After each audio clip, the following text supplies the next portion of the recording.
Өнөөдөр туушин зочд буудлах хүүхдийн тусламгийн хөгжлийн бодлогоо тогтолцооны шинжилэл үндэсний хилцүүлэг зохион байгууллаа. Гэр бүл хөдөлмөр нийгмийн хамгааллын яам санаачлан засгийн газрын хэрэгжүүлэх чагаантлаг хүүхэд гэр бүлийн хөгжил хамгааллын ерхий газар Монголын үндэсний туслангуудын холбоо хамтран хилцүүлгийг зохион байгуулсан юм а. Өнөөдрийн байдлаар улсын хэмжээнд нийт 55 туслан бүртгэлтэй байгаа боловч тогтмол үйл ажиллагаа явуулж байгаа 48 туслан байна.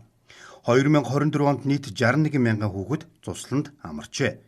Хүүхдийн тусламгийн одоогийн нөхцөл байдал тулгамдж байгаа асуудал түүнийг шийдвэрлэх арга зам, шийдлүүд, хүүхдийн амрах хөгжих таатай орчныг сайжруулах, тусланд хамрагдах хүүхдийн тоог нэмэгдүүлэхэд энэ удаагийн хилцүүлгийн гол зорилго юм а.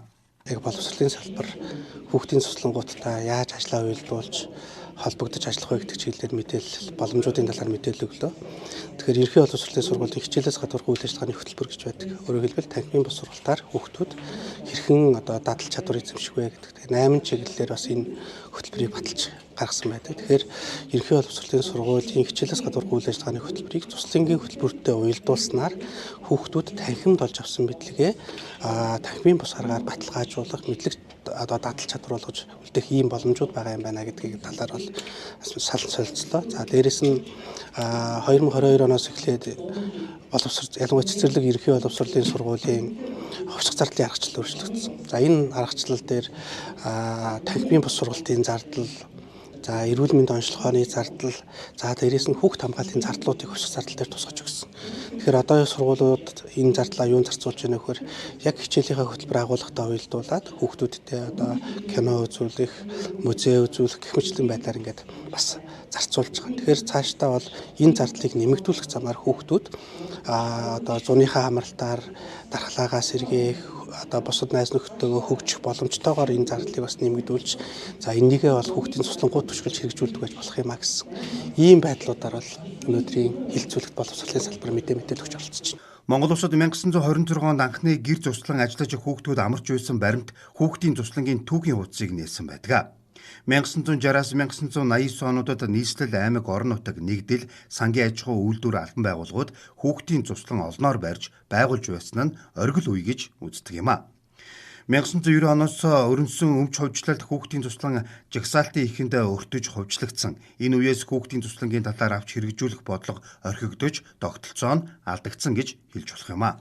Зорилтод буюу хилийн гадна 7 аймгийн хэмжээтэй монголчууд амьдарч байгаа. За тэдгээрийн хүүхдүүдэд зориулсан үйл ажиллагаа явуулж байгаа 60 гаруй монгол сургуулиуд байгаа.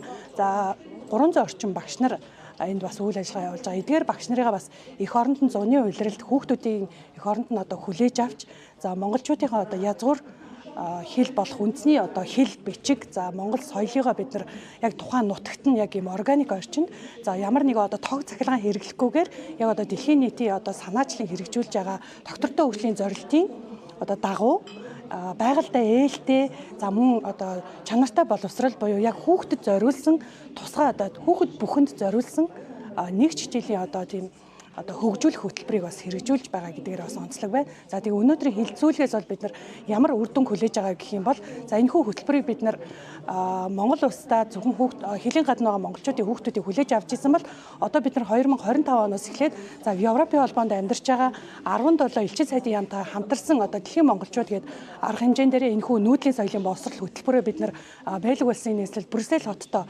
6 сар зарлагаар бэлтгэл хангаж байна. За тэгэхээр тухайн бүсэд гадаадад амьдарч байгаа монголчуудын хүүхдүүдтэй элчин сайдын яамдууд болон за мөн соёлын төвүүдээр хамтраад энэхүү нүүдлийн соёлын боловсрол хөтөлбөрийг бид нар Европод стандарт болгож загварыг гаргах гэж байгаа гэдгээр бас онцлогтой байгаа. Хүүхдийн олон туслангийн барилга байгууламжууд хуульчирч муудсан, модон хийцтэй барилгуудын ашиглалтын хугацаа дууссан, хүний нөөц дутагдaltaй эцэгхийн төлбөрийн чадвар муудснаас амрах хүүхдийн тоо цөөрч цуслан бүрэн хүчин чадлаараа ажиллаж чадахгүй байгаамаа.